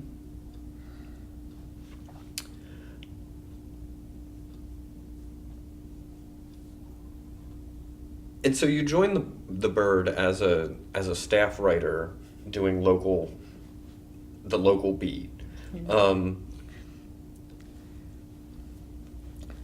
when you're hired into that position, was it understood that it would be permanent, semi-permanent? Because I know that they had the rotating structure of all the different editors that in the earlier years, that the editors would rotate out like every 8 or 12 weeks, and people would get different turns, and people would be staff, but you might only be staff for 3 or 4 months, and then it would go to other people. That's actually this is the first I've heard about that structure. No, when I was hired on, it was clear it was my memory is 12, a collective of 12 people that ran the Bird, and that I was one of them. That number may not be right. And there were some hangers-on that kind of dipped in and dipped out, and that were volunteers, but they were not on staff. They didn't get paid. Mm-hmm. And we were the editorial, we had control of things. Mm-hmm. And and it was not temporary, it was permanent. Anything is permanent, but didn't last too long. But that was my understanding, and that we made decisions collectively, and that was the deal. And how did that collective decision making go? Or what were the meetings like as you're making these decisions? You'd have to really ask somebody that was involved in it at that time. And, that's what I say, editorially, structurally, the Bird was different things at different times. Mm-hmm. And, I don't have, in a lot of ways, it was a chaotic time because we were all working really hard and didn't have any money, but I'm sure there were conflicts, but I don't have a lot of, I can tell you about a big conflict that kind of was, that caused some people to leave, but it was a little further down the road. But in terms of the day-to-day, I don't have a sense of that. Did we meet weekly? Did we meet daily? I don't remember. Mm-hmm. I'm sure somebody else is going to have a better memory of it than I do. Or if the meetings were marathons of like 6 or 8 hours into the wee hours of the morning. Yeah, I do. Yeah, I don't have them. Mm-hmm. I don't know. So what was the event that you alluded to? Well, the Bird was beginning to struggle. For one thing, before I came on, Creative Loafing had started. Mm. And Creative Loafing, was a competitor to for the entertainment ad money and ad dollars. And then at the same time, in the early 70s, we had a recession. And so the record companies were entertainment was kind of pulling back. So we were kind of struggling financially. And so two of the collective, two members, came to the collective and said, we have some money that we want to infuse and put into the Bird, beef up the vending boxes. I don't remember the plan, but put some new capital into the Bird. But we want to be the editors. We do not want to be. We're not willing to do this with this collective decision-making structure. And they also wanted to beef up the cultural coverage. And this was very controversial. Very. And in the end, the collective said no. We will not agree to this. Not knowing what they were going to do. And they said, well, we're going to take our money and leave. And they did. And they started another newspaper. The Atlanta Gazette. Mm-hmm. And they took some of our ad accounts.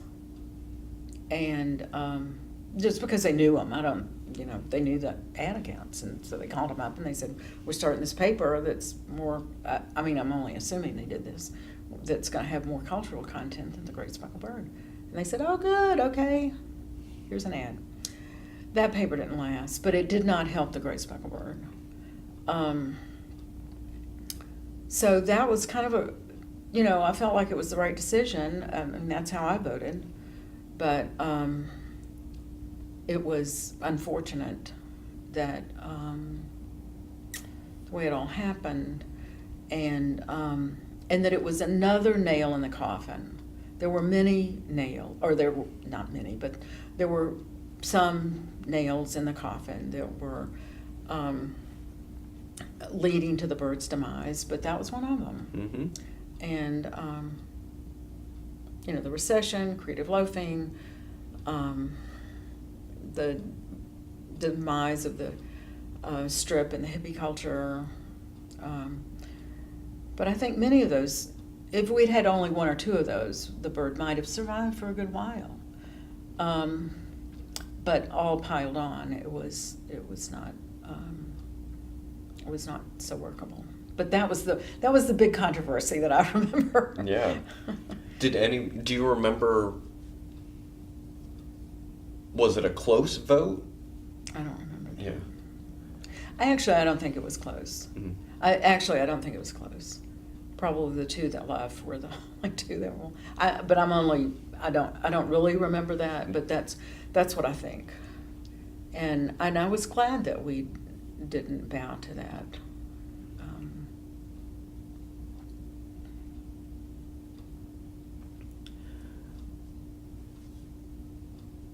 So what vision did you, or I shouldn't presuppose, did you have a vision of what you hoped the bird would be, or what it would contribute? Oops. I didn't have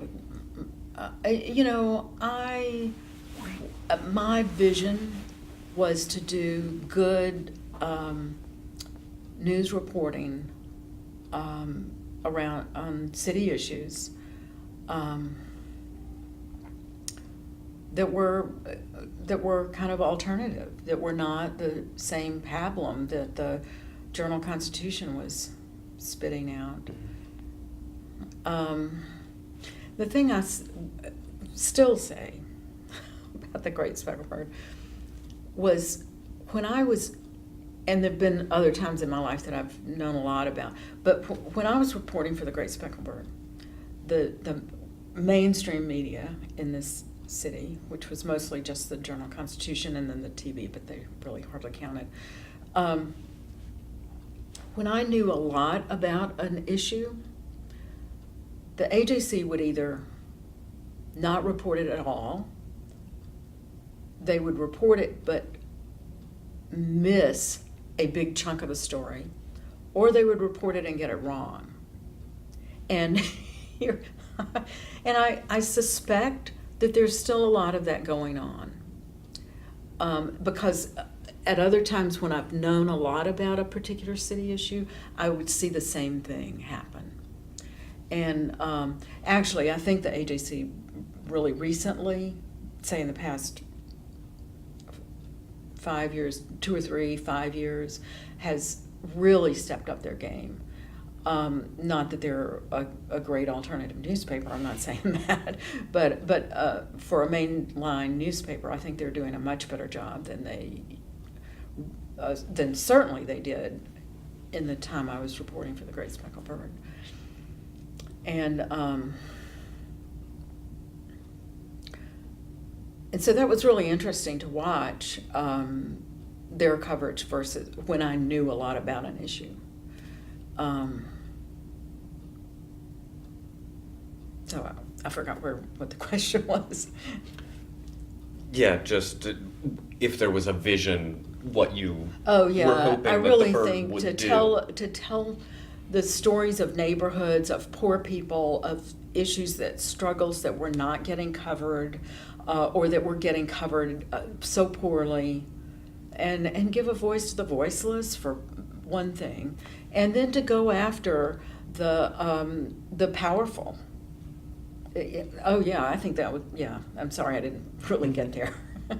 That was clearly my vision. It was clearly the bird's position, or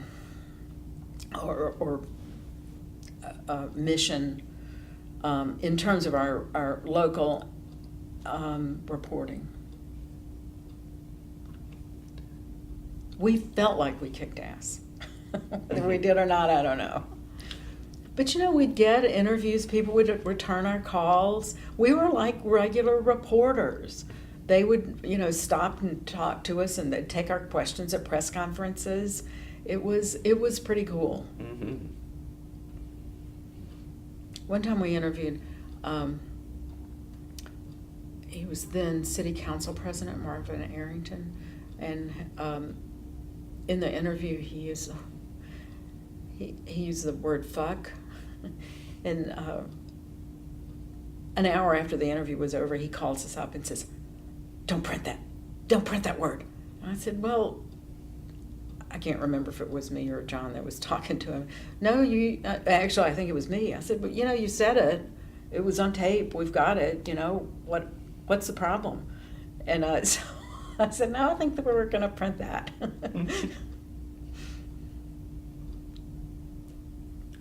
And that didn't burn a bridge? I don't remember that it did. Yeah. And what do you think what was your impression of the public's, whatever the public means, but your readership or the wider city fathers, the AJC? They were all, they were all reading it. They were all reading it. The other thing about the bird is that we had a wide readership around the country, in the Southeast and around the country, because we'd get subscriptions. People would mail in their little checks, and we did a pretty big mailing, and I'd go to meetings and conferences and around the country, or demonstrations, and oh yeah, the Great Spoken Bird, yeah, I get it.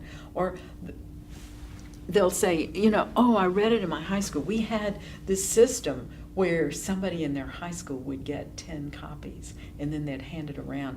We would say that our circulation may have been 20,000, but it was actually more like 50,000, because people, and those are the numbers I remember, but whether it's right or not, I don't know.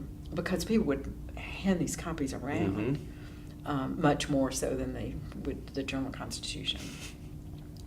And they were kind of purloined copies that they'd have to sneak into their book bags and stuff, around the South. And people would say, "Oh yeah, I read it in high school," like they were doing, like it was pornography or something. So. Were there legal problems? Oh, at the Bird endless. In your years? Endless. Not as much in my time, but Tom and them will tell you the offices were firebombed, and there were all kinds of legal problems. I can't remember any of them, but I don't remember any big ones. When I was there, there may have been some, but I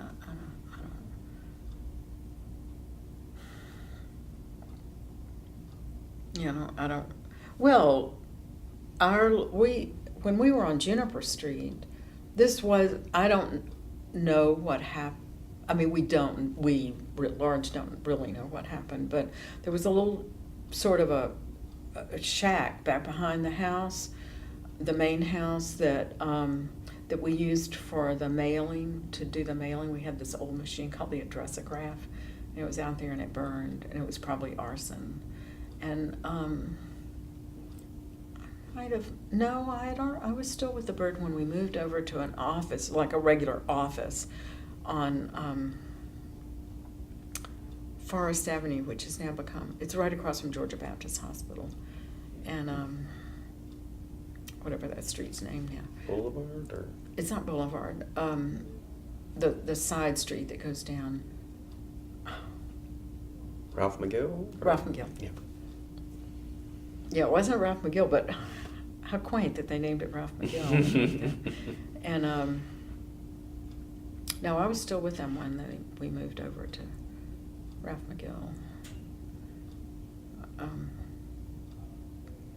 I don't remember why we moved. Others during those years probably remember.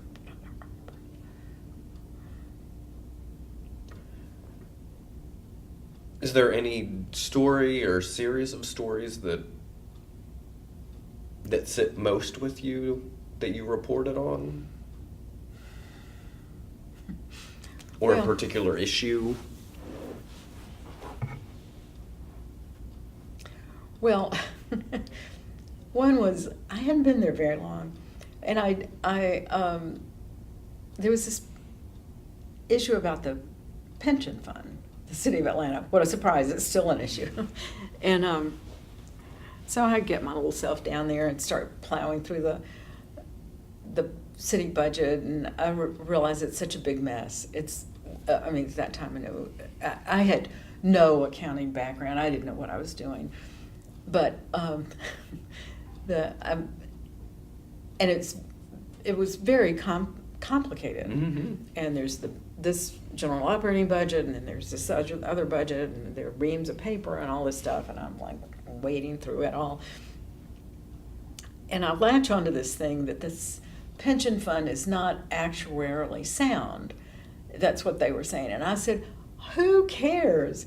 The Social Security system isn't actuarially sound. And I write this big article that there's no problem with the pension fund. It's not, they're saying it's not actuarially sound. And I only had this, I think I taught myself what that meant. But even the Social Security system isn't that. And I thought, and years later, there's a big difference in the city pension fund and the Social Security fund. And I thought back on that. I thought, I was so freaking arrogant that I somehow thought that I was going to wade into this, and that my conclusion was actually somewhat incorrect. I don't think it was factually incorrect, but it was somewhat incorrect nonetheless. There was a demonstration, another thing I remember is there was a demonstration, I will not call up, but I wrote an article about it, what the issue was. And there were these policemen on horses, which is kind of scary in and of itself, with these big horses in a crowd. And the horses were kind of skittering around, and some modest violence broke out. And these horses, one or two of them were like chasing some of the demonstrators. And I was somewhat shaken, is not quite the word, but I was, and I went to dinner at Tom and Stephanie's house after that evening, and I was just like so fired up, and said, and I saw this all happening, and they were saying, oh yeah, like, could you pass the beans? And I probably shouldn't have this recorded because I don't want to say anything bad, but I thought this was such a significant demonstration, and that there was some modest violence, and that the police were being pretty awful, I thought, and they just like, really, but they had young children. Run of the mill, yeah. Well, I don't know what they thought, but they weren't all that interested in hearing about my big story. And when you say there was modest violence at the demonstration, like demonstrators doing some sort of provocative? Well, what I remember is the police were trying to move them or something, and they weren't moving, and the police on these horses tried to kind of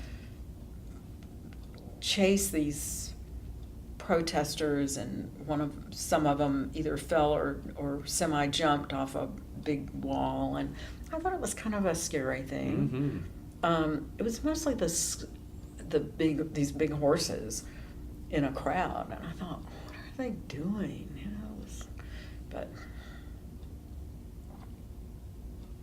And you reported on it subsequently. Yeah, I'm pretty sure I wrote a story about it. Another one I did about trees, vanishing trees, and the city of Atlanta was like taking all these trees. It's interesting that Tom later became an arborist for the city of Atlanta. So anyway, so those are some stories that kind of stand out. I don't know. It would be interesting. I should go back and read some of them with fresh eyes. Yeah, it's interesting. I've been going through, and I don't have the history with it, but it's really fascinating to. There was another one about this lady who, there was a problem with the stormwater runoff. The mud from a neighbor's yard was rushing into her yard, and it was a big mess. And I went out and like took pictures or something and wrote this article about it and interviewed her, talked to her city council person. I'm only barely remembering, but I do remember going out to her lot with this big mess. Do you recall what neighborhood that was in? No. No, it's easy enough to find out. But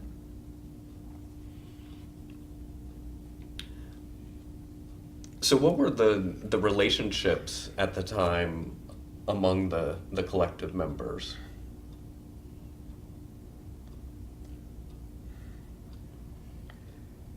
relationships. Well, like,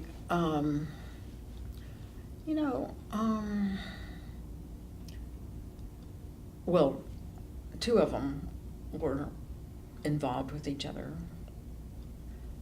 Another two were,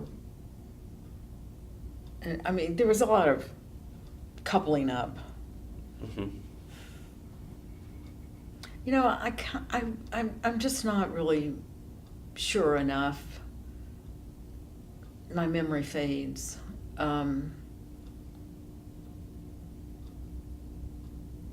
But the two that left were a couple.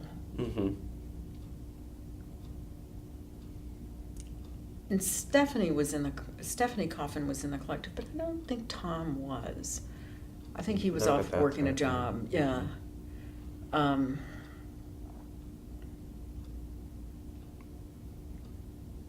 So overall, I think there were not a lot of. My memory is that there were not a lot of conflicts, but there might have been more than A, that I'm remembering, or B, that I was aware of. John and I were just a little bit off on our own doing our reporting stuff. Although we helped with layout and stuff, and I remember Stephanie was kind of in charge of that. Was Bob actually in the collective at that time? Bob Goodman, you think he was?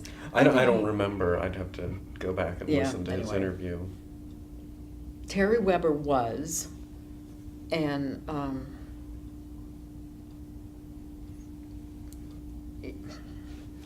Mm-hmm. Was there a lot of socialization I think among the collective? Yeah, I think we'd go do things sometimes together, go see music stuff, or yeah. I think there was a lot of that. I don't know. And then I remember a lot with Bill Cutler and some with Boyd Lewis. And then there was this larger circle, some who had been part of the Bird, some who were maybe volunteers, and so there was just like this large clump of people that would do things not 100% all together. That's ridiculous. But there'd be parties and dinners, and I used to say, oh, well, that's the great thing about this community, is that come 5 or 6 o'clock, you might not have any plans, and then you could make a few phone calls, and then you've got a plan. And I don't know if other people felt that way or not, but no, I think so, and that was partly why I was asking, because there is a real difference, it seems, between like 68, 72, and there are different phases of who's involved in the Bird and what it looks like. But people have said that I've talked to of the early years, number one, that there's a fair amount of communal living or roommate situations, and then eating co-ops. Yeah. And I'm wondering how much of that still is going on while you were involved. Oh, I think some of that was going on. I think the Coffins, had a kind of a circle around them that I was kind of on the fringes of. I'm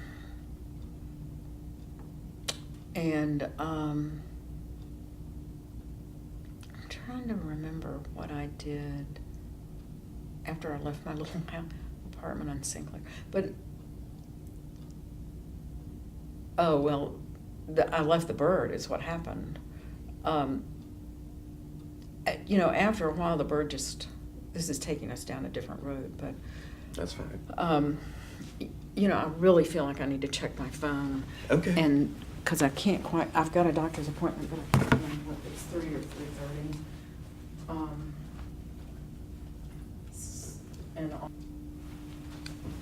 Okay. So, after a while, the Bird just was not being able to pay anybody. And so I started waitressing more. And Had you stayed at Jaggers this whole time? yeah.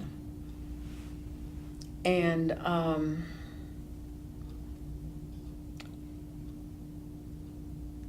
so at first I wasn't working at Jaggers at all, but then I realized as the pay started kind of decreasing, I started working at Jaggers, and so I started working more as the pay decreased. And so finally, I wish I'd kept a journal. Mm-hmm. I tell my children, I said, keep a journal. That's one of my big regrets. But I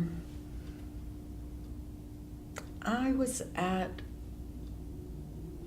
the Bird, but they were really just not able to pay.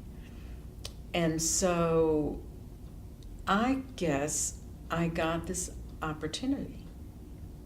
I guess that was the reason I left. If I remember differently, I'll correct myself when I come back. But to go up to New York and work with Arthur Conoy, who is an old left lawyer. He was with Consular Conoy. Consular and Conoy was his law firm. But he had this idea of starting a third political party. And he got a little bit of money to do it. And so I went up there. And I was there 3 months, is my memory. It was a really interesting experience. I loved it. But I think he didn't have the money or something. Anyway, I came back. And so I was still a little bit involved in the bird, but I wasn't on staff. Mm. And it was beginning to, it was really on the downhill slide. And it was about that time. But I came back, and at that, I moved into a group house that had some kind of bird hanger-on kind of people in it. And that was a lot of fun. There were like 5 of us or something. This is probably like 1975-ish? Yes, it sure was. And where was the house? On Bonaventure, between North and Ponce. And one of the people living in that house was Cliff Kuhn. I had known him before I went up to New York. And I started a job which turned out to be this major dead end for me in a lot of ways. But a friend of a friend had just,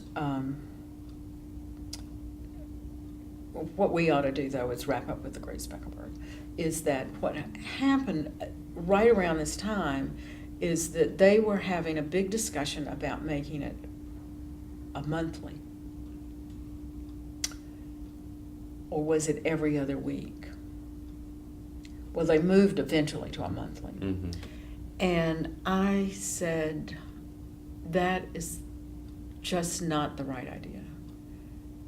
If you're basing it on ads, that's, you're cutting your ad revenue by a quarter. How is this going to help? And I was so opposed to it. But now I don't know that we had votes at that time, but I wasn't working actively with the bird. I wasn't, writing articles and stuff. But I voiced my opinion, and I thought it was a mistake, but they went right ahead and did it. But, there probably at that point was no way to save the bird. And, it lasted longer than most of the other underground alternative newspapers around the country. And, but I thought this monthly was not a good idea, and I'm sure some of my colleagues will listen to these tapes and disagree with me. But, and I felt like I was willing to be helpful, but I started searching titles for real estate lawyers. A friend of a friend had just quit this job, and the friend said, "Krista, this is the greatest job. I can't imagine why my friend left. It's a great job." And I said, "Oh, well, I guess," and I sort of walked into it, and they taught me how to do it, and it was really good money. But I ended up doing it for 5 years. And it allowed me to do some political work because it was on a piecemeal basis, per title. It also allowed me to get out around the state, which I really enjoyed because most of my work was right here in Fulton and DeKalb, but they would sometimes send me out into the real hinterlands, and it was really interesting. But it also supported me pretty okay. And during that time, I and a couple of other people formed a little collective of 5 people, and we started a bi-weekly newsletter of progressive political events called a Circuit Rider, because in old Methodism days, the Circuit Rider carried the news from town to town. So my dad was thrilled. He said, "Oh, that's just a great name." And so we just did this little, was it mimeograph or something? And we did like 500 copies and put them around, and we had some subscriptions that just paid our costs. We never paid ourselves. It was a lot of fun. When about did that start?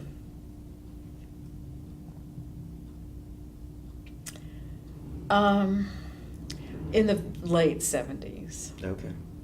And lasted for several years? Yeah, it might have, more than 2 or 3, maybe not quite 5. Yeah, so that was a hoot, and that was a lot of fun.